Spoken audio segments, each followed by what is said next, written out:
WNST, Towson, Baltimore, and Baltimore Positive. I got some beautiful skies over here. We bring you the Recon here each and every week. It's a little free-form segment Don and I do. It was my idea. He likes it more than I do, but we debate, argue, and if there's ever a point. Don, some people think you and I are like 1 and 1A and we agree on everything, and I'm like, oh, no. This was not Nestor inviting Don on to pat him on the back, although you do that far more often than I need you to, or win best of awards. But the Recon was sort of, and I want to borrow from Dan Roderick's here, okay? Because I love Dan. Dan was a mentor to me, still is a mentor to me. Hopefully we're going to fly fish together and glamp together out on the Savage River in late August on the Crab Cake Tour. But Dan would call it a gripe session. I don't know that I want it to be gripey because we're Baltimore Positive, and I don't know that I bitch so much in the session, but I do know we disagree often here. But I want to play nice with you to begin with, because you're going to Bowie this week. I'm going to Bowie next week. Phil Rye was on from Bowie last week. Alan and I were discussing the merits of, I guess this is what you do when the Orioles stink. You go to Bowie, right? Because this should be good. I mean, there's real belief in these kids, and there should be. These are real prospects. Oh no, they're real prospects. This will be our second trip to Bowie. We're actually going to because Rodriguez is pitching and number one pitching prospect in all minor league baseball. Listen, Nestor, I approach prospects. You often accuse me of having the orange-colored glasses on. I approach prospects eyes wide open, and we've had prospect after prospect over the years that we could point to that didn't make it. How many names you want to go through? You want to play that game? That would be fun. I'd say I know Bob you Bonner, can. and then you'd say Steve Dalkowski, and I'd say Jim Fuller, and you'd say Drungo Hayeswood, and we go through it all day, right? We can go on and on and on. Gerhardt. You mentioned Bobby Bonner. One of my favorite stories, and there's so many Weaver stories, and you can talk to Singleton and Cal and others about Earl stories and Jim Palmer. But one of my favorite stories that I always remember about Bobby Bonner was people wanted to blame Earl about Bonner not developing in the major leagues as a shortstop and not being able to field the way they thought he would, not being able to, that Earl screamed too much and made Bonner nervous. And I remember Earl reacting and saying, let me explain something to you.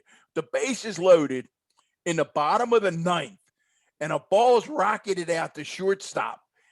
If my yelling at you is making you so nervous that you can't suddenly throw the ball to first base, I don't have a whole lot of confidence that you're going to catch that ball in the bottom of the ninth. His point being, come on, get over it. You can either play or you can't. So you're right. The point being that we've seen a lot of prospects, and I think I mentioned to you before, Matt Wieters was a good major league player. I think he made 4 All-Star games. I think we looked that up one day. Matt was a solid major league player. He wasn't a great major league player. He's not a Tatis. He's not a Soto. And in order to compete in modern baseball, which is, and you've been on it, you've been talking about this for a long time now. It's a strange game. It's not the game you and I grew up with. I mean, it's strikeouts and spin rates. It's a different game. Oh, I had Bill Madden on this week. Wrote a book on Tom Seaver. Bill Madden's covered baseball for 45 years at the New York Daily News. Wrote books on Steinbrenner. By the way, he told the story of being in the bar at the Cross Keys when Billy Martin and Ed Whitson. Oh, wow. He was in the middle of like breaking it up and stuff. I mean, a great story. So, but like, the history of baseball, man, like I love baseball. You love baseball. I love it. But it's changing. And back to the point about Wieters, as I said, Wieters never became great. We thought what we hope Adley Rushman will be is what we hoped Wieters would be. And it never happened. Now, here's the nice thing about it. I have the Bowie app on my phone, and I check the Bowie app more often at night when I'm watching an Oriole game, going back and forth. I may not watch all 9 I'm not that innings. vested anymore. I can wake up and just find out that Rutschman hit a homer last night and like that. No, I follow them a couple times a night to see. I wish I cared as much as I used to. I just don't. Who's doing well. I know you and I have talked about that. I'm not ashamed of that. I mean, I just you haven't walked in my shoes the last 15 years, but either way, even if I haven't walked in your shoes, is paying them to go and watch awful baseball and tell Yeah, me that they're I've told you, regrouping and all that, where one of the points you mentioned that we often agree to disagree, where you and I probably agree to disagree stronger on a topic than any other, is the role that sports plays in life for people. And I've said to you many, many times, for me, it is recreational. For me, it is having fun with the grandkids and enjoying it for what it is, entertainment, much like a movie or much like watching Mayor of Easttown or Dirty John or Lupin. It's entertainment. And the fact that we may not always like the organizational decisions that the organizations make, or I don't that like the way someone, the organization's treated the community. And it's well, not even and about again, me. It's about everybody else but yeah, me. It's how everyone's been treated, quite and frankly. you and I could It's been more disagree of an on that. ethos issue that's been the pink elephant, the orange elephant sitting in the middle of the room. And now the team's in last place. And I think it's great because in the old days, we didn't have Bowie, right? We had Rochester, Charlotte. In the old days, you couldn't just get in the car and go see your prospects, right? Right. And then there's the other part of this where 3 or 4 weeks from now, at least 1 or 2 of these kids is gonna be in Norfolk, right? So like if you don't go now after the All-Star break, I would think 1, 2, maybe all 3 will be in Norfolk. Maybe Yeah. I don't think any of these kids are coming up this year because of the starting their clock and all the money part of it. But this is a really limited opportunity to see No, these no, kids pitch in Bowie. There's 2 weeks here. They're going to sell a lot of games out. I'm going to go the next time he pitches, next week. yeah, no, I'd be shocked. I'd be shocked if 2 or 3 or 4 of them do not. I keep telling my grandsons, Jake and Grady and Brooks, they all want they. They're like, oh, they want instant gratification, as we all I do. want them to wag They, their finger in my face 8 years from now at the parade. Believe me, I harbor no no, anti-Baltimore. no, no. But Like, the issue is for you, and again, I know you're trying to sort it out. The joy, you don't have joy in sports anymore. That's what I've told you. And to me, sports can be still joyful. Whether it's watching the Catonsville Comets lacrosse team try to win a state championship, whether it's watching Nokovic try to, just do incredible things at the French Open, whether it's reading about the Ravens wide receiver group. I don't care. How certain people in the organization behave or don't. Now, in terms of these 2 organizations, both have been very good to me. I mean, they've been very no. It's not nice, even. It's very courteous. behavior toward an ethos, not behavior Yeah, but I toward don't you agree. I don't even because know. you're a I don't county even. I executive don't even or know what connected to that big means. wigs or me because I have a microphone. It's more about. I don't know what that means. What are you doing to win? What are you doing to be accountable? Not to me, but in general. And what are you? What is the stake in the community for you, your people, your ownership, your players, your legends, your heroes, the partnerships, all of that? Well, And I would suggest that both organizations, obviously the Ravens. The Ravens, by all accounts, let's and we here we go again, folks. I know this we were going to do, and we will get to some current events. But Nestor and I get off on these tangents. well, it's I not a would bad week. suggest. The Ravens have minicamp this week. If I you're a would Ravens fan, suggest, this is a week you should be engaged. If you're an Orioles fan, and it's been hard to be engaged, but you're yeah, going to Bowie and I'm going to Bowie. and So I'm but still engaged, I've also been to Camden Yards several times, and we'll be back to Camden Yards soon. But by all accounts, the Ravens are a model organization. They have great people in that organization, top to bottom. They are invested in the community. They treat people the right way. And they've got people who were in the organization, like Kevin Byrne, who no longer are, but serve as a consultant, who just are some of the finest people I've ever known. Dick Cass, one of the finest men I've ever known. So they have quality people. But even if they were not quality people, it would not take away from me. I love that they're quality people. It makes it more fun. But if they were If you had not, the Bengals or the Browns the last 20 years, you might feel differently about it, Don. but I would still root for the team and You have had fun. Ursay. We know what that's about. You've had I would, Angelos. Can't yeah. be much worse than Angelos, Well, really. but I mean, yeah, really. there are things that good and bad about people. You conveniently forget the 5 or 6 years under Buck where we were the best team in baseball. You just whitewash that because, and again, we've been over it because you will never get over your feud with Peter Angelos. I get it. I'm never going to talk you out of that.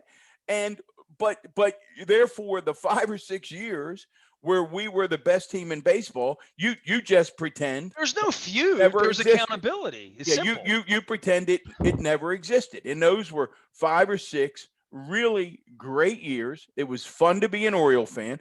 But the bigger issue, and again, you can't make somebody like or not like something. It's like when we talk about movies. I love movies. Our friend Max Weiss loves movies. You don't love movies, but you love concerts. So the passion for you, the entertainment for you, is concerts more than sports. And maybe it's after 30 years, it's just worn you out and it's not fun anymore. But it, for No, see, Dennis and I got into this. My wife's had sports on all weekend. I watched the French Open all weekend. I watched the Orioles play over the weekend, and I can't figure out why they had football markings on the field in Tampa. I watched Cedric Mullins lay out. I watched Trey Mancini hit the other way against the Mets last week when they were losing 8-1. but watching and Palmer enjoy, sounds like he's asleep. but So watching and enjoying are two very, very different I've things. enjoyed watching the Islanders play hockey and watching my friend. My friend is 7 victories away from going to the Hall of Fame.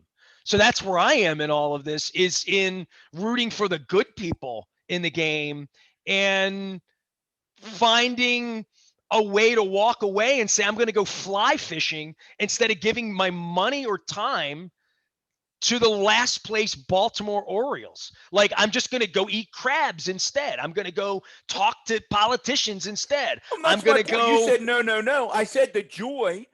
You're not disagreeing with me. I said the joy. The value. It's a value issue. Forget the value. It's about whether it brings you joy or not. What could bring me joy about the Baltimore Orioles being in last place? I mean, maybe the joy is in you having grandkids and they dig it and that's cool. But like, there's no joy. It's 2 blocks away from me. There's nothing fun about sitting in an empty stadium, with a mask on last month watching bad baseball. That's Trey Mancini's a joyful story. Cedric Mullins is a joyful story. John Means is a joyful story. Bruce Zimmerman, local loyal Don, is a. See, I got a soft spot for that.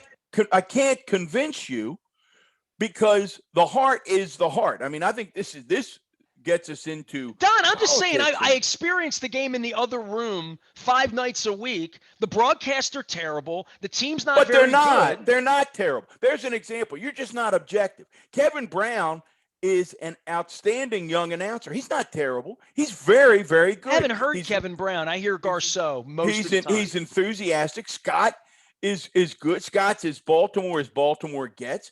McDonald is terrific. Palmer's tired, but Jim's still agree. Ben McDonald's great. I agree. And Jim's still Jim. Jim is Jim tired and probably not going to do it much longer. Yeah, but I'll take Jim as long Jim's as tired of losing too. He's been compensated. The only reason you think it's terrible is that it's Masson. And you can't get past the Angelos guys. I mean, think it's terrible because it's terrible. But it's not a terrible broadcast. It wasn't terrible when Thorne and Palmer were doing it 6 years ago. It was good, actually. It was terrible when Bordick would do it, but that's another story. I like Mike. Yeah. It wasn't any good. Yeah, I would suggest to you that Kevin Brown on TV and Greg Arnold and even what's the other? I'm drawing a blank.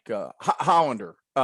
Brett Hound. I mean, he's pretty good too. So that I think the broadcasts are fine. It's just an issue, and as I said, it's just as much about politics, and we can connect it to politics. In that one of the mistakes we all make is we're talking hearts and minds. It almost takes me back to Vietnam when we would have these articles about you've got to win the hearts and the minds, and that's this whole issue now in terms of how tribalized we are in the United States of America. We're trying to get to the heart of what's going on. And, no amount I of give my discussion time where my heart is. that I'm right. And that's my point, is that you no longer, I it's no not a longer good, deal with people who treat me like it's shit. not a good or bad. I walk away from that. You're back. That's better for me than fighting with people for with no purpose. You know what I mean? Yeah. Like fighting with the Orioles, it's like let them figure it out. You know what I mean? Yeah. Like at this point, Again, I'll that's what I'm move on saying. and go fly fishing. And that's what I'm saying. That's the piece that is not going to change. I mean, you have been, for better or worse, you have Honest. been.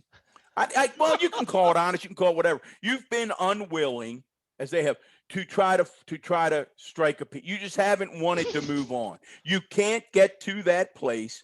I'll move on when my press pass is waiting at the door. Yeah, but there are ways. There are ways. We are hanging our laundry and there are ways to do that you haven't been willing to do, and therefore it has sucked the joy out of it for you. And that's Sucking okay. be the key word, is what you. That would be okay. There's no. We can move on off this. Always goes this where, because it always comes back to like personal with no, the product sucks. If there was 3 hours of good baseball, I'd watch it. If it was 3 hours of a great broadcast and it were engaging, I'd watch it. If they were good people, I would come back. I'm not going back. Here's the difference. To see this open hole of a franchise to say, see, you're not. I'm here. Let me in. I don't care to be let in. Yeah, you're not. That's where you're not fair. You're not paying attention. That's what I'm saying. I really am. You're really not paying attention if you think they're not trying to build something really special going forward. I mean, it's okay to be angry at the family, but to not be objective and not say that Mike Elias and Sid Medall and these folks are trying to build something really. You're getting me in the car to drive to Bowie next week and give him $10 to watch a kid pitch. Yeah, but so you're not clearly they're doing something that I am going and reporting on, that I am still engaged with, that I'm giving a Friday night of my life to go watch minor league baseball. So, but I'm not sure I'm not sure it's going to bring joy to you. I'm not sure it's going to. We'll find out. Yeah. I mean, because we'll find out. Well, let's move on. Listen, you said something this week on social media, and I thought, again, not surprising. I thought, geez, I don't agree with that, but I want to hear why Nestor thinks what he does. I thought Keir Simmons on NBC, who's their chief international correspondent, did a really insightful and thoughtful and pointed interview with Russian President Vladimir Putin. And you were angry that NBC had Keir Simmons interview Vladimir Putin. He's an international criminal. He's a mafia leader. He's the leader. Giving him a platform in America to spew more of his lies that plenty of people in red hats agree with 92% of his agenda. And then they nod their head and they say, oh, Putski, he's an honest guy. He's a effing gangster, dude. Okay. He is not an honest guy. He should not be in your living room being taken seriously as, well, maybe Putski has a point. We got enough of that going on in this country. Again, that's not it. See, he's already into your relatives on Facebook with information poisoning their minds, and they don't even know it. See, I saw it on my own timeline 5 years ago in the middle of an American election where you and Kevin are trying to play by the rules, and everybody here is trying to play by the rules, and the Russians are putting trash into the minds of low information voters. And so giving him so you want to have Andy Harris on next week and let him sit here with his racist gun Russian bile? I don't put that on. I don't sanction that on my airwaves because I don't sanction liars. And probably the same reason I don't get along with your buddy Angelos is because to sit here and interview him would allow him to lie, and I would challenge those lies, and he would say, I know more, I have more money, we'll go to press box and call you a liar. Because I dealt with all of that autocrat, All of it. So for NBC to go sit in the middle of the Kremlin signing off on what they're going to say and not do for a guy who murders journalists. Well, first of all, he did not. Again, all right, I'll let you rant. He's a murderer. Nestor, he's the leader of one of the major Why superpowers. Is he the leader? Why is he the Why? leader? Because he's a mafia leader. There are no fair elections there. Okay. Nestor, why is he the leader? Nestor, whether it's because we know that there are no fair elections, we know that he's an autocrat. The bottom line is, let's point that out. Let's not portray him as the leader. He's the leader because he's a gangster. That's why he's the leader. Let's point that out before you go. You're more sophisticated. Well, then let's get our people sophisticated. Let's not dumb it down. Well, stop. You're more sophisticated than to say, well, he's not really the leader. Of course, he's the leader. He's the leader of a major superpower, and to have a journalist with the chops of Keir Simmons ask him the very tough questions so that people can see him is very, very important. We have to break out of this silo where we only watch and listen to people we like or people that we agree with. Listen. So you interview him, he lies more. He says he was duly elected. He says he's never murdered anyone. He's never poisoned anyone. Navalny's a bad guy and a criminal. So you sit there and do that, and then you feed this to idiots in America who then say, oh, well, maybe he's not such a bad guy. I mean, he says he didn't murder anyone. I mean, Trumpsky said he asked him and he said he didn't interfere. So he must have not interfered. That is the poison in the well, Don. That's the difference. That is the poison in the well. Someone like me needs to stand up and say, he's a gangster, he's a murderer, and he's not a leader. He's a leader the way the Godfather was a leader. He's a leader because he murders people. That's why he's a leader. All of that is true. And the way that you help. That's how Lester Holt needs to say, now let's go to the Kremlin for some propaganda. Yeah. Well, it's not propaganda, Nestor. It's if anything out of his mouth is propaganda. If Keir allow him a microphone, the medium is the message. I'm going Marshall McLuhan on you here. To allow him to speak in that way to millions of people with lies that then get verified in their mind, I don't think. Listen.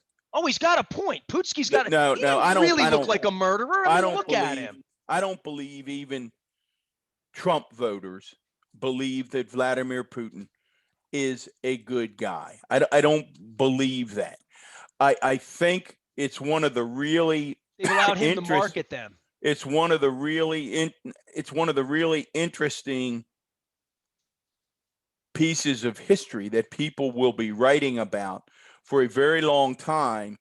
Is to probably the biggest testimony to Donald Trump's ability to control groupthink among his people was his ability to think that his nestling up with Putin was a good thing. Biden is obviously trying to undo that, trying to reshape the narrative again in a more traditional way, trying to work with, I think you saw it in the G7 meetings, in the NATO meetings, that world leaders are very appreciative that they once again have an American leader who understands how dangerous Russia can be.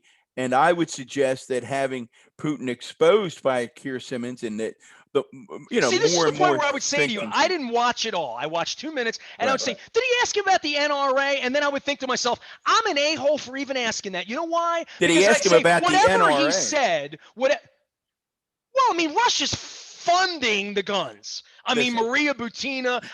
There's no doubt that Russia. You're all about the guns, dude. Guns are your issue, and the Russian government has been a big proponent of more guns in America is good. And but what difference would it make what Keir asks him? He's a gangster, a liar. And we've seen that on parade here for 4 years with our own government. What happens when you begin lying and sanction lying and call press conferences lying and put Kaylee Mack, or whatever the hell her name is, out in Yeah. front of things, and Where we like, just disagree is you just simply can't ignore and pretend he doesn't exist. A major, one of the I leaders of can't a major pretend that what he superpower, says is credible, and Don. well, Giving him nobody says. giving him a microphone to say, let's see his side of the story. Then His you side would of the story is suggest. a lie. Well, then you would flip it. Listen, one of the really strange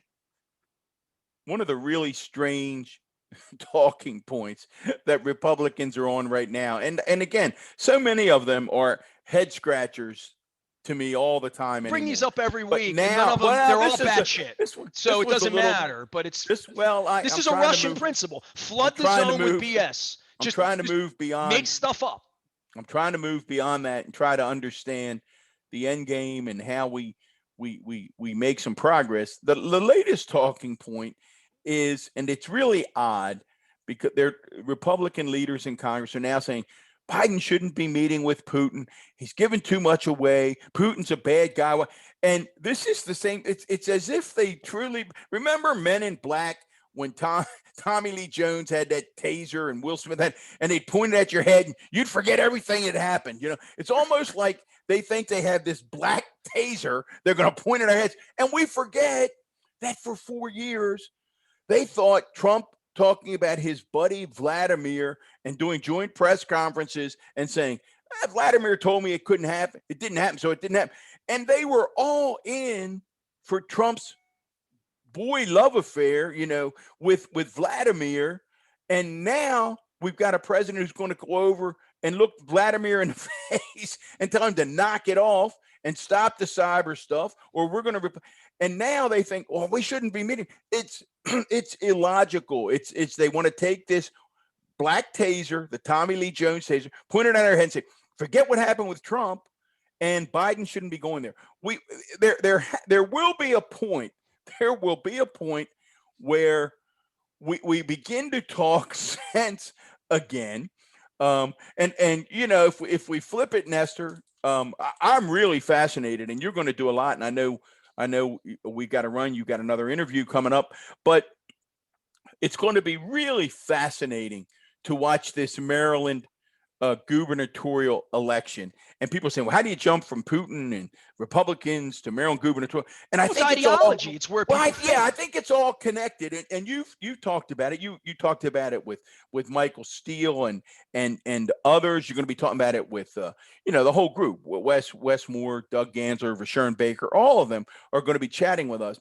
And longtime Politico in the state of Maryland, Frank DiFilippo, worked for Marvin Mandel, just wrote a really interesting piece in Maryland Matters. Our friend Josh Kurtz and others down there at Maryland Matters, he wrote an interesting piece where he made the point that you've made quite a bit on this show, which was telling people to pay close attention because Maryland is a very unique state in gubernatorial elections. And he goes back to 2002 when Kathleen Kennedy Townsend lost to Bob Ehrlich. He goes back to 2014 where Congressman Anthony Brown, who was then lieutenant the governor. Democrats have just really had lousy candidates. It's when but I think he suggests it might even be more than that. And this is what I think is where we end the recon this week. It gives people something to think about when we come back next week. I think Maryland might be more typical of the nation than we think. We think of Maryland as a strong blue state. You pointed out that in gubernatorial elections, it's pretty darn purple. I think Josh Kurtz and others have agreed with you on that. And I think what I in some ways that's more fair. You know what we should that's get? We should get. I'll reach out to DiFilippo. We should get DiFilippo on to talk because he's got a lot of years of experience in this. I think what I hear him saying, and it drives a lot of people crazy, Nestor, this point I'm about to make, but daggone it, I think there's some truth in it. And I think what I hear, although DiFilippo did not write it this way, is, folks, the bottom line is, whether you like it or not, the burger and the beer question is really, really important. in making political decisions for people. And what I mean by that is, and we got to run, and we'll come back, we'll pick it up next week, is that does it come down in Maryland to who I'd rather have a cold beer with and a burger, or a cold beer and a crab cake? And in 2002, was that Bob Ehrlich? In 2014, was that Larry Hogan? And in 2022, is that going to be one of the many talented Democrats, or will that be Kelly Schultz? Burger and a beer. We're going to come back and talk about it next week. And I'll come back and report on Grayson Rodriguez, and hopefully I'll be able to talk about 5 innings and 10 strikeouts and 1 hit. We shall see. The Recon, baby. So what have we learned here? We've learned that a strong Orioles franchise is good for Baltimore, and we've learned that Putin is a gangster and a killer, and it should be left at that. So, and Don, I want you love you even when I disagree with you. I want you to come back next week and talk about OTAs, and I'm fascinated, Nestor. Here's your homework. I want you to come back and talk about this wide receiver coach, Keith Williams, because the stuff that's being written, I don't know that I've ever seen stuff written like that. We'll see. The proof will be when they catch the ball, or proof whether will be they in the really want to throw the ball, which is another. Yeah. Don't go me down that. I don't get down that highway. I'll get down there with my good buddy. You're a journalist guy. My good. Right, we got to go. Let's go. Recon. Let's get out. I'm Nestor. We are WNST.net, AM 1570, Taos in Baltimore. We never stop talking Baltimore positive.